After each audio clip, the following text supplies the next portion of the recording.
அன்பார்ந்த அனைவருக்கும் வணக்கம். இந்த கதைவாசி என்கிற சேனலின் வழியாக மீண்டும் ஒரு கதையோடு உங்கள் அனைவரையும் சந்திப்பதில் மிக்க மகிழ்ச்சி அடைகின்றேன்.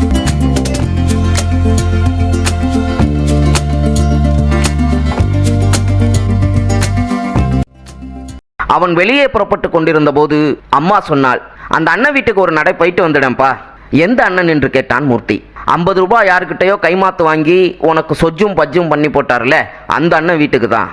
அங்கே போய் இப்போ கல்யாணம் பண்ணுற நிலைமையில இல்லை, நீங்கள் வேற இடம் பார்த்துக்கலாம்னு சொல்லிட்டு வந்துடு. பாவம் அந்த பொண்ணு நம்மையே நினச்சிக்கிட்டு இருக்கோம் என்று சொன்னால் அம்மா. அதை நானே போய் சொல்லணுமாம்மா? லெட்ரு போட்டால் போதாதா? என்ன சங்கடம் இது என்று இருந்தது மூர்த்திக்கு. ஆனால் அம்மா மீண்டும் சொன்னால், யாரோ புது உறவுனா கடிதம் போடலாம்ப்பா, அது நமக்கு தூரத்து உறவாச்சேப்பா, நான் போகலாமா? வீட்டுக்கு ஆம்பளன்னு நீ தானே இருக்க, செத்த போயிட்டு வந்துடு என்று சொன்னார். அம்மா மிக எளிதாக சொல்லி முடித்து விட்டாள். எப்போதும் அவள் பேச்சு முடிவாகத்தான் இருக்கும், கட்டளை மாறி தொனிக்காது. ஆனால் இதை நீ செய்யத்தான் வேண்டும் என்று தொனிக்கும். எல்லா அம்மாக்களும் இப்படித்தான் இருப்பார்களோ என்னவோ. அந்த தூரத்து சொந்தக்கார சோமு மாமாவை யாருக்கிட்டையோ 50 ரூபாய் கைமாத்து வாங்கி சொஜ்ஜி பஜ்ஜி பண்ணி போட்டவர் என்று எவ்வளவு அலட்சியமாய் பேசுகிறாள். ஆனால் பாவம் அந்த பொண்ணு அவருடைய மகளுக்கு வேறு இறக்கப்படுகிறாள். பென்ஷனை தவிர வேறு யோக்கியதை இல்லாத மனுஷன் இந்த வீட்டில் பெண் எடுத்தால் மாமனார் வீட்டுக்கு போகும்போது அரை மூட்டை அரிசி பருப்பு உப்பு புளியோடு போவியாடா என்று அவரையும் என்னையும் வேறு குத்தி காட்டுகிறார். நமக்காக காத்திருக்கும் நேரத்தில் அந்த பொண்ணுக்கு நல்ல வரன் ஏதேனும் வந்து தட்டி போய்விட போகிறது என்றும் தர்மத்திற்கு பேசுவது போலவும் பேசுகிறார். இதே அம்மா தன் பெண்ணுக்கு மாப்பிள்ளை பார்க்கையில் என்ன சொன்னாள் என்று மூர்த்தி யோசித்து பார்த்தான். பிள்ளையை பத்துட்டா பொண்ணோட வீட்டையே பேத்துக்கிட்டு போகலாம்னு நினைக்கிறாங்கடா அசுர ஜனங்கள் என்கிறாள். அதே அம்மா மாமியார் ஆகும்போது என்ன சொல்கிறாள்? பெரிய பெரிய இடங்கள்லாம் 500 பவுன் போடுறேன் 1000 பவுன் போடுறேன்னாங்க, கார் வாங்கி தந்து கல்யாணத்தை பண்ணி வைக்கிறதா சொல்றாங்க. அது போகட்டும், சொந்தம் விட்டுடக்கூடாதுன்னு தான் உங்கள்கிட்ட பேசிட்டு இருக்கேன், என்ன சொல்றீங்க என்று போகும் இடங்களிலெல்லாம் பாறாங்கற்களை தூக்கி கொண்டு போகிறாள் அம்மா. மூர்த்தி மனச்சங்கடத்தோடும் கொஞ்சம் அவமான உணர்ச்சியோடும் தான் சுகுணா வீட்டு கதவை தட்டினான். அந்த பெண்ணிடம் அல்லது அவள் அப்பாவிடம் நேருக்கு நேராக அவர்கள் முகம் பார்த்து நான் சுகுணாவை கல்யாணம் பண்ணி கொள்ள முடியாது என்று சொல்ல வேண்டும். மார்பு லேசாக படபடத்தது. மனசுக்குள் இருக்கும் ஓர் ஓரத்து ஈரம் கசிந்தது. கதவு திறப்பதற்குள் ஓடி போய் விடலாமா என்று கூட ஒரு கணம் தோன்றியது. அதற்கு இடம் வைக்காமலேயே கதவு திறந்து விட்டது. சுகுணா தான் நின்றிருந்தாள். கதவை திறந்ததும் குழல் வெளிச்சம் பளீரென்று பாய்ந்து வர மூர்த்திக்கு கண் கூசியது. சுகுணா வாங்க வாங்க என்று கை குவித்தாள். உள்ள வாங்க, உட்காருங்க, அப்பா இப்பதான் கடத்தரு வரைக்கும் போயிருக்காங்க, வந்துருவாங்க, உள்ள வாங்க சார் வாங்க என்று சொன்னாள் சுகுணா. தயக்கத்துடன் உள்ளே நுழைந்தான் மூர்த்தி. ஓர் ஒற்றை ஆள்பாய் விரித்த அளவுக்கு சின்ன ஹால். இடது பக்கம் இருந்து ஒரு சின்ன அறைக்குள் நுழைந்தாள் சுகுணா. மூர்த்தியும் பின்தொடர்ந்தான். சுவரை ஒட்டி போடப்பட்டிருந்த கை வைத்த நாற்காலியை காட்டி உட்காருங்க என்று சொன்னார். மூர்த்தி உட்கார்ந்தான். அந்த சின்ன அறையை ஒட்டி உள்வாங்கியிருந்த சமையல் அறை தெரிந்தது. தட்டும் டம்ளர்களும் சுவர்களில் தொங்கின. சின்ன கன்றுக்குட்டி மாதிரி மூலையில் ஒரு மேஜை, பூ போட்ட சட்டை போட்ட டிரான்சிஸ்டர், ஒரு பாடகி முணுமுணுத்து கொண்டிருந்தார். ஒரே ஒரு காலண்டரும் சோமு மாமாவும் அத்தையும் சுகுணாவும் இருக்கிற ஒரே ஒரு போட்டோவும் சுவரில் இருந்தன. டிவி இன்னும் நுழையாத அந்த அறையில் ஏழ்மையின் முகம் அந்த அறையின் எல்லா சுவர்களிலும் எல்லா இடங்களிலும் தெரியத்தான் செய்தது. ஆனால் அதையும் மீறி ஒரு நறுவிசும் பாந்தமும் ஒழுக்கமும் ஒழுங்கும் வெளிப்படையாக தெரிந்தன. பெண் பார்க்க வந்த அந்த சடங்கின் போது கூட மூர்த்தி இந்த அறையில் தான் அமர்ந்திருந்தாள். ஆனால் அன்று தெரியாத பலவும் இன்று தெரிகிறது. ஏன் என்று யோசித்துக் கொண்டான் மூர்த்தி. சுகுணா அந்த சமையல் அறை நிலையில் சாய்ந்து கொண்டு நின்றிருந்தார். நீங்களும் உட்காருங்களேன் என்றான் மூர்த்தி. ஸ்டூலில் அவன் எதிரில் அமர்ந்தாள் அவள்.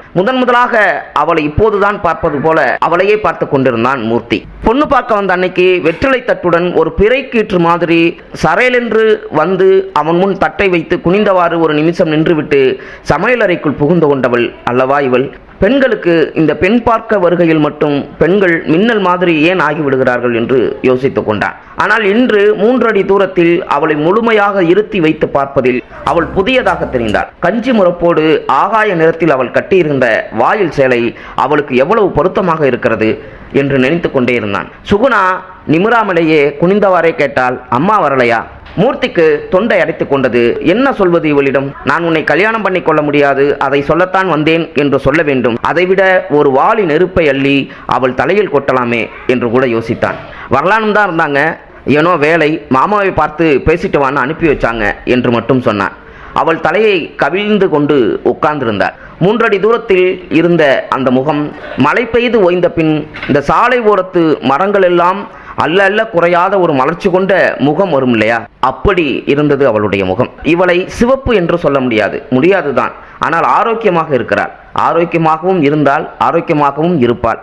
ஆரோக்கியம்தானே தலையாய அழகு எனில் இவள் பேரழகிதான் என்று நினைத்து கொண்டார். சுகுணா தரையை பார்த்தவாறு சேலை முந்தானை முனையை அவளை அறியாமல் முடிச்சு போடுவதும் பின்பு பிரிப்பதும் என்றவாறு செய்து கொண்டிருந்தார். அவள் கைகள் வேறு லேசாக நடுங்கிக் கொண்டிருந்தன. மூர்த்தி தொண்டையை செருமிக் கொண்டு, மாமா வந்ததும் அவர்கிட்ட ஒரு விஷயம் சொல்லணும், வந்துடுவாங்க, கொஞ்சம் உட்காருங்க, இதோ வந்துட்டேன் என்று சொல்லிவிட்டு எழுந்து சமையல் அறை உள்ளே சென்றார். நான் வரும்போதே காப்பி சாப்பிட்டுட்டு தான் வந்தேன் என்று சொன்னான் மூர்த்தி. சுகுணா உள்ளிருந்து சொன்னால், பொய் சொல்றீங்க, சாப்பிட்ட மாதிரி உங்க முகம் தெரியல, உப்புமா பண்ணிட்டு இருக்கேன், கொஞ்சம் சாப்பிடுங்க, அதற்கு பிறகு கொஞ்சம் காப்பி சாப்பிடுங்க என்று சொன்னாள். மூர்த்தி வேணாமே என்று சொன்னான். அம்மா சாப்பிடக்கூடாதுன்னு சொல்லி அனுப்பிச்சாங்களோ என்று சொல்லி மெலிதாக சிரித்தாள் சுகுணா. சேச்சா, அப்படியெல்லாம் இல்லை, எதுக்கு சிரமம் தான். சிரமம் என்ன, நான் என்ன பண்ண போறேன், நான் ராத்திரியில் ரொட்டி தான் சாப்பிடுவேன், பரீட்சைக்கு படிக்கிறேன், சோறு சாப்பிட்டா தூக்கம் வருது, அதனால அப்பாவுக்கு மட்டும்தான் சாப்பாடு.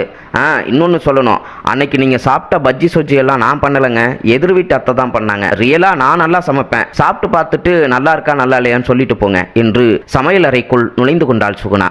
என்ன படிக்கிறீங்க என்று கொஞ்சம் சத்தம் போட்டு கேட்டான் மூர்த்தி. அவள் உள்ளிருந்தபடியே சொன்னாள், BA கரஸ்பாண்டன்ஸ்ல பண்றேன். சுகுணாவின் பேச்சில் சிரிப்புகள் பூத்து மலரத் தொடங்கின. வாக்கியங்களில் முற்றுப்புள்ளிகள் அவளிடம் சிரிப்பாக முகிழ்ந்து வந்தன. உற்சாகமும் சந்தோஷமும் வார்த்தைகளில் ஒலிகளாய் கும்மிளிட்டன. மூர்த்தி மனம் நொந்து போனான். ஐயோ, அம்மா சொல்லி அனுப்பியதை நான் எப்படி உன்னிடம் சொல்லுவேன் என்று அரற்றியது மூர்த்தியின் மனம். உள்ளிருந்து வெங்காயம் வதக்கும் மனம் வந்தது. கூடவே கொளுத்திய பத்தியோடு சுகுணா வெளிவந்து மேஜையின் மேல் இருந்த ஒரு பத்தியை சொருகியில் அதை சொருகிவிட்டு போனார். எதுக்கு பத்தி என்று கேட்டான் மூர்த்தி. சமையல் வாசனை இங்கே வருது, உங்களுக்கு அது பிடிக்குமோ என்னமோ, இதோ உப்புமா ரெடி ஆயிட்டு, 2 நிமிஷம் பொறுங்க, கொண்டு வரேன் என்று சொல்லிவிட்டு உள்ளே சென்று விட்டார். கொளுத்தி வைத்த ஊதுபத்தி அடக்கமான ரஞ்சிதமான வாசனையாய் புகைந்தது. அவன் கண்ணை மூடிக்கொண்டு சாய்ந்து உட்கார்ந்து கொண்டான். பொதுவாக ஊதுபத்திகள் புகையும் இடத்தில் அவனால் விழித்திருக்க முடிவதில்லை. ஏதோ ஒரு விக்கிரத்தின் சந்நிதியில் நுரைத்து சுளித்து ஓடும் ஆற்றங்கரையில் நிற்பது போல ஒரு உணர்வு அவனை ஆட்கொண்டு விடுகிறது. கண்மூடி அப்படியே படுத்திருந்தான் மூர்த்தி. சாரி என்று குரல் எங்கோ தொலை தூரத்தில் கேட்டது. அவன் மீண்டு வந்தான். அவனுக்கு முன் ஸ்டூலின் மேல் தட்டில் உப்புமாவும் காப்பியும் இருந்தன. கொஞ்சம் உப்புமாவை எடுத்து சாப்பிட்டான். சாப்பிடலாமா என்று தோன்றியது. ஏன், அதனால் என்ன என்றும் தோன்றியது. அவனுக்குள் நடக்கும் போராட்டத்தை அவள் அறிந்து கொண்டாள். மனிதர்களின் மனசை, முகத்தை வாசிக்க தெரியாதவர்கள் வார்த்தைகளால் மட்டும் தெரிந்து என்ன செய்துவிடப் போகிறார்கள் என்று யோசித்தான் மூர்த்தி. எப்படி இருக்கு என்று கேட்டாள் சுகுணா. பிரமாதம், கொஞ்சம் அதிகம். எது? புகழ்ச்சி. நல்லா இருக்கு என்கிறது தான் பொருத்தம். பாவம் நினைக்கிறீங்க, அதான் கூடுதலா சொல்றீங்க என்று சொன்னால் சுகுணா. சேச்சே, அப்படியெல்லாம் இல்லை என்று சொன்னான் மூர்த்தி. சாப்பிடுங்க என்று விட்டு அவள் முன் தரையில் சுவரில் சாய்ந்து பாதம் தெரியாமல் அமர்ந்தாள். எட்டி பார்த்த மருதாணி பூசிய விரல்கள் சட்டென தெரிந்த ஒரு பாதத்தையும் சேலையால் மூடிக்கொண்டாள். அப்புறம் சொன்னாள், உங்க முடிவு என்ன ஆனாலும் எனக்கு வருத்தம் இருக்காது. உங்க வசதிக்கு சொந்தம் என்கிற ஒரு காரணத்துக்காக இங்க பொண்ணு பார்க்க வந்ததே அப்பாவுக்கு பெரிய சந்தோஷம்தான். உங்க உத்தியோகத்துக்கு உங்க அம்மா எதிர்பார்க்கிற அளவுக்கு சீர் பண்ண நிறைய பேர் இருப்பாங்க இல்லைங்களா என்று அவனை பார்த்து கேட்டாள். அவன் சாப்பிட்டு கொண்டிருந்தது தொண்டையில் அப்படியே நின்றது மூர்த்திக்கு. உங்க எதிர்காலம், உங்க வாழ்க்கைக்கு உங்களுக்கு எவ்வளவு முக்கியம்னு எனக்கு தெரியும் மிஸ்டர் மூர்த்தி. அதை உத்தேசித்து தான் எந்த முடிவையும் எடுக்கணும் என்று குனிந்திருந்தவள் நிமிர்ந்து அவன் விழிகளை நேருக்கு நேராக சந்தித்து விட்டு மீண்டும் சொன்னாள், என்ன கல்யாணம் பண்ண விரும்பிக்கணும்னாலும் நான் வருத்தப்பட மாட்டேன் மிஸ்டர் மூர்த்தி. நல்ல வேளை இப்ப அப்பா இல்ல, உங்ககிட்ட பேசணும்னு தோணுச்சு. சொல்ல வேண்டியதை நான் இப்ப சொல்லிடுறேன். அன்னைக்கு நீங்க என்ன பெண் பார்க்க வந்தப்போ நீங்க தான் கடைசின்னு எப்படியோ எனக்கு தோணுச்சு. வெற்றிலை தட்டை இனி நான் தூக்க போறதில்ல அப்படின்னு தோணுச்சு. தரையை பார்த்து நிற்கிற அவஸ்தை இன்னையோட விட்டுடுச்சுன்னு நினைச்சுக்கிட்டேன். உங்களால புரிஞ்சுக்க முடியும்னு நினைக்கிறேன். ஒவ்வொருத்தர் முன்னாடியும் கண் எச்சில் பட்டு போறப்போ ஏதோ ஒரு கால் மோதிர மாதிரி, ஒரு செருப்பு மாதிரி இரு சரிபடாது வேறு பார்ப்போம்னு சொல்லிட்டு போறதை கேட்கும் போதெல்லாம் அவமானத்துல என் உடம்பு குன்றி போய்விடுகிறது மிஸ்டர் மூர்த்தி. சி, என்ன ஜென்மம் இதுன்னு தோணுது.